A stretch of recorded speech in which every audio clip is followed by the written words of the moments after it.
Assalamualaikum warahmatullahi wabarakatuh. Perkenalkan, saya Sofyan Dwi Agustin dari Prodi Akuntansi kelas AK22B Universitas Muhammadiyah Bandung. Di sini saya akan memaparkan materi tentang interpretasi Pancasila dan Islam untuk etika profesi akuntan Indonesia.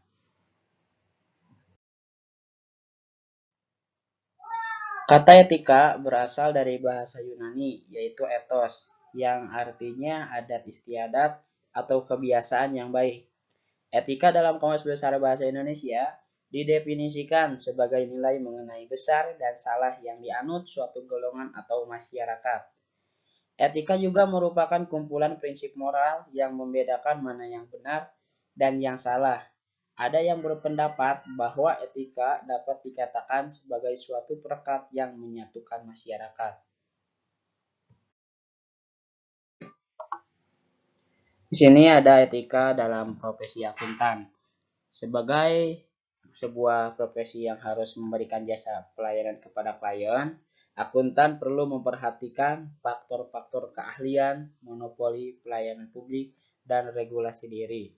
Tujuan profesi akuntansi ini adalah memenuhi tanggung jawab dengan standar profesionalisme yang tinggi, mencapai tingkat kinerja yang tinggi dengan orientasi kepada kepentingan publik.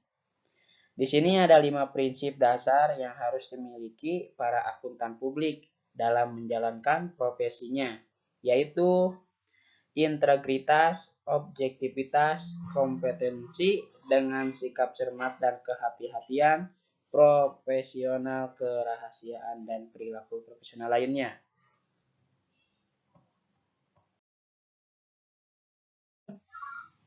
Ada apa dengan akuntan Indonesia? Terdapatnya berbagai kasus pelanggaran etika di kalangan akuntan seakan menjadi bukti nyata betapa rapuhnya integritas akuntan. Dan hal ini tersebut tidak menutup kemungkinan akan berakibat pada terjadinya krisis berkepanjangan dalam diri profesi akuntan. Memelihara standar etis yang tinggi di antara profesional akuntan adalah persoalan kritis dalam memastikan berlangsungnya fungsi audit yang berkualitas tinggi. Profesi akuntan seakan menjadi pihak yang paling bertanggung jawab atas banyak skandal uang. Oleh karena itu, akuntan bekerja pada situasi lingkungan yang tidak selalu mengapresiasikan isu-isu etika.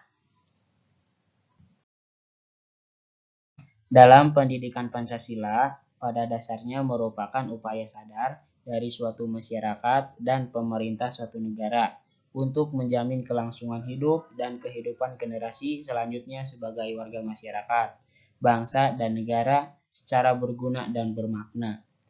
Tujuan dari pendidikan Pancasila yaitu untuk menjadi sumber nilai dan pedoman dalam upaya memberikan dasar-dasar kecakapan hidup secara sosial. Oke.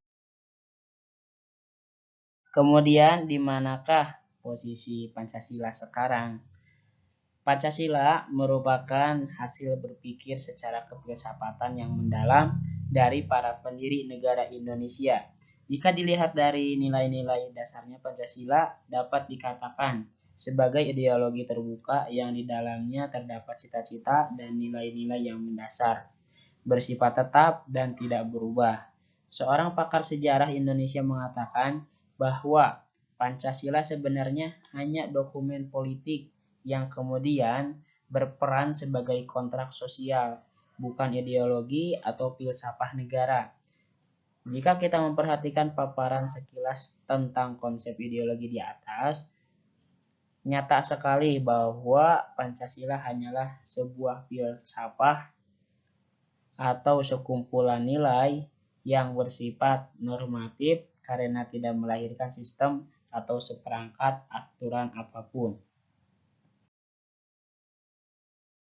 Asal muasal Pancasila.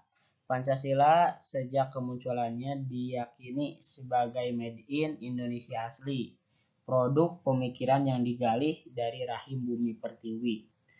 Pancasila berhasil dirumuskan sebagai ideologi dan falsafah bangsa oleh Bung Karno, sehingga menjadi rumusan seperti yang kita kenal sekarang. Sebenarnya Pancasila hanya sekumpulan nilai yang dihasilkan oleh sebuah pemikiran anak bangsa Indonesia dan banyaknya interpretasi orang terhadapnya, yaitu perkara yang niscaya terjadi dan tergantung ada atau tidaknya ideologi atau pandangan hidup yang dibawa oleh orang tersebut. Sehingga Pancasila hanyalah sebatas falsafah yang bisa ditarik ke ranah pemikiran dan perbuatan manusia berdasarkan nilai-nilai yang ada di Pancasila. Adapun nilai-nilai yang ada di dalamnya terdiri atas ketuhanan, kemanusiaan, persatuan, kerakyatan, dan keadilan sosial.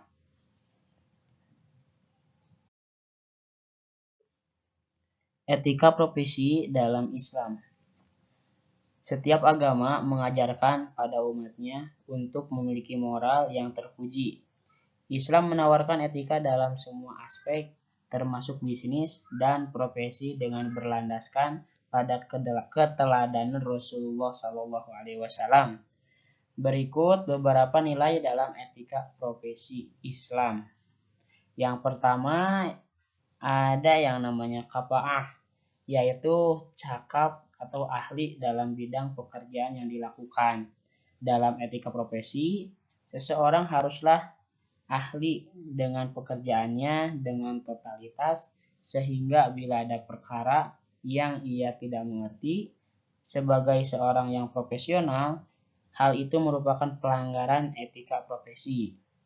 Kemudian yang kedua, ada yang namanya himmatul amal, yakni memiliki semangat atau etos kerja yang tinggi. Seorang akuntan haruslah selalu memiliki semangat atau etos kerja yang tinggi dalam menjalankan profesinya, yang harus selalu bersikap independen dan tidak terpengaruh dengan kondisi pribadinya, dan juga harus selalu memunculkan semangat dalam menjalankan pekerjaannya. Kemudian yang terakhir di sini ada yang namanya amanah, yakni bertanggung jawab dan dapat dipercaya dalam menjalankan setiap tugas atau kewajibannya. Sikap amanah mutlak harus dimiliki oleh seseorang akuntan, apalagi muslim. Nah, sikap itu bisa dimiliki jika dia selalu menyadari bahwa apapun aktivitas yang dia lakukan, termasuk pada saat dia bekerja ataupun menjalankan profesinya, selalu diketahui oleh Allah Subhanahu wa taala. Dalam pembahasan kali ini dapat saya simpulkan, melihat perkembangan kehidupan profesi akuntan, terutama akuntan publik yang dewasa ini, jadi menuntut kita untuk tetap mengikuti perubahan yang terjadi terkait perkembangan ekonomi atau kegiatan usaha di dunia yang berdampak terhadap profesi akuntan dan kondisi internal bangsa yang sedang diuji dengan berbagai masalah, termasuk mulai ditinggalkannya nilai-nilai Pancasila atau mulai diarahkannya nilai-nilai Pancasila dengan ideologi dunia yang akan mencabut karakter asli bangsa Indonesia. Maka dari itu, perlunya sebuah langkah yang bersifat operasional dan sistemik untuk mulai mewarnai kehidupan berbangsa ini. Sekian presentasi dari saya, Sofyan Agustin. Mohon maaf bila ada kesalahan, karena kesempurnaan hanya milik Allah Subhanahu wa taala. Terima kasih. Wassalamualaikum warahmatullahi wabarakatuh.